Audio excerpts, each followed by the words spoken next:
दोस्तों, हम सबको हॉरर मूवीज़ देखना बहुत पसंद है।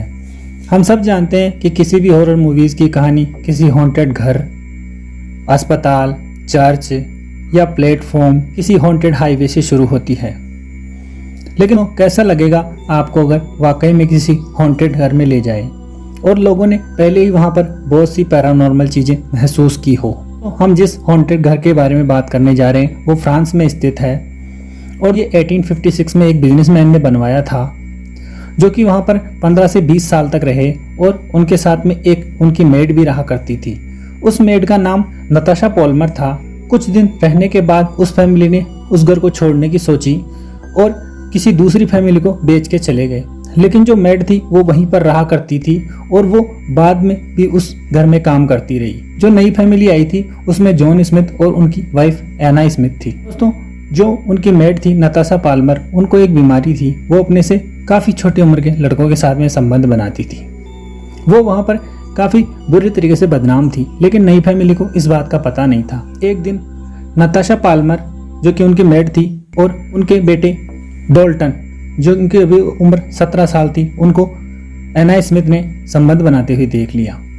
ये सब देखने के बाद एना स्मिथ के होश उड़ गए और उन्होंने नताशा पाल्मर को घर से निकाल दिया। उनकी मेड उनके सामने काफ़ी गिड़गिड़ाई कि मैं अब सुधर जाऊंगी और अब ऐसे काम नहीं करूंगी। लेकिन उन्होंने कहा कि मैं अब तुमको यहाँ घर पर नहीं रह सकती क्योंकि तुमने बहुत बड़ी गलती की है। हालांकि एना स्मिथ ने पुलिस कंप्लेंट नहीं की क्योंकि उनको लगता था कि इससे उन्हीं की बदनामी हो जाएगी।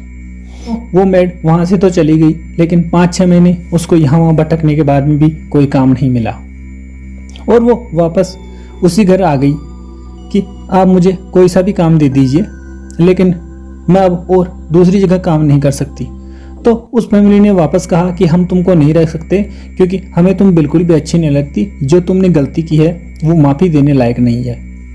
तो वो मेड काफ़ी गुस्सा हो गई और सामने एक पेड़ था, उसमें रात को आकर के उसने खुद को फांसी लगा ली। जब स्मिथ फैमिली सुबह उठी तो उन्होंने उनकी मेड को वहीं पर फांसी लगाए हुए पाया। तो उन्होंने पुलिस को फ़ोन कर दिया। पुलिस वहाँ आई और पुलिस ने शिनाख्त करी तो पुलिस ने पाया कि नताशा पाल्मर ने खुद को ही अपने को फांसी लगा ली। इस बात को 1 महीना गुजर गया। उसके बाद में उस फैमिली के साथ अजीब अजीब सी घटनाएं होने लगी।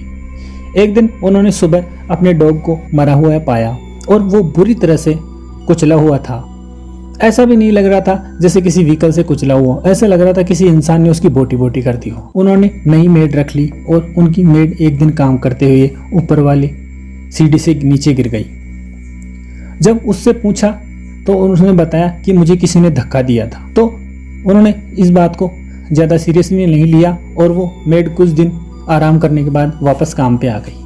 हालांकि सारे घर वालों ने महसूस किया था कि वहाँ पर जो उनकी पुरानी मेड है उसकी आत्मा रहती है और वो कभी कभी दिख जाती है किसी को। वो मेड थोड़े दिनों बाद में फिर उसी सीढ़ी से नीचे गिर गई और इस बार उसको बहुत जोर की चोट लगी।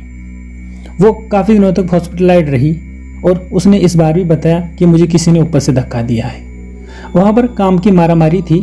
तो फिर वो मेड कुछ दिनों बाद में उनके घर में काम करने को आ गई और उसी सीढ़ी से वापस गिर गई, लेकिन इस बार इतनी जोर से गिरी कि उस मेड की वहीं पर मौत हो गई। तो ये सब देख करके स्मिथ फैमिली काफ़ी बुरी तरह से हिल गई और काफ़ी दिनों तक उन्होंने कोई मेड ही नहीं रखी, घर का सारा काम खुद ही कर लिया।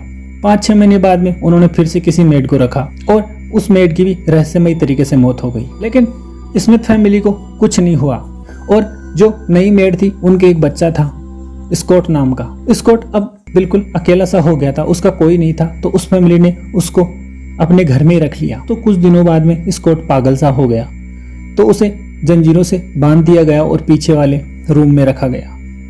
वहाँ के आस पड़ोस में रहने वाले बताते हैं कि रात को वो किसी वुल्फ की तरह हाउल करता था और बुरी तरीके से शोर मचाता था।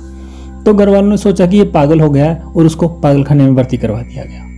लेकिन पागलखाने में कुछ दिनों बाद स्कॉट की मौत हो गई। वो फैमिली इतनी बुरी तरह से आहत हो गई थी कि रात को उनको सोने ही नहीं देते थे।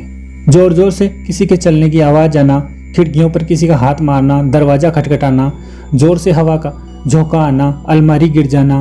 एक बार तो एना स्मिथ ने महसूस किया कि उनकी अलमीरा जो कि एक रूम में रखी हुई थी अब सुबह उनको बाहर मिली। ये सब देखते हुए उस फैमिली ने उस घर को छोड़ने की सोची और वो घर बंद करके चले गए। उसके बाद में वहाँ पर पुलिस ने आकर के शिनाख्त करी और उस घर को बंद कर दिया। लेकिन 1925 में उस घर को वापस से खोला गया और म्यूजियम में बदल दिया। म्यूजियम में भी काम करने वाले बताते थे कि वहाँ पर अजीब अजीब घटनाएं होती है। और एक दिन एक आगजनी हो गई जिसमें उस म्यूजियम में भयंकर आग लगी। उसके बाद में वो फिर से बंद हो गया और जहाँ पर काम करने वाला स्टाफ था वो यही बताता था कि एक मेड यहाँ पर घूमती है जो किसी को भी टिकने नहीं देती।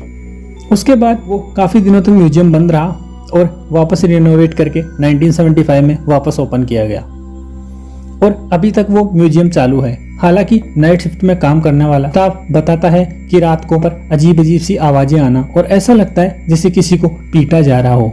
दोस्तों, अगर आपको वीडियो पसंद आए तो लाइक, कमेंट और शेयर कर सब्सक्राइब करना ना भूलना।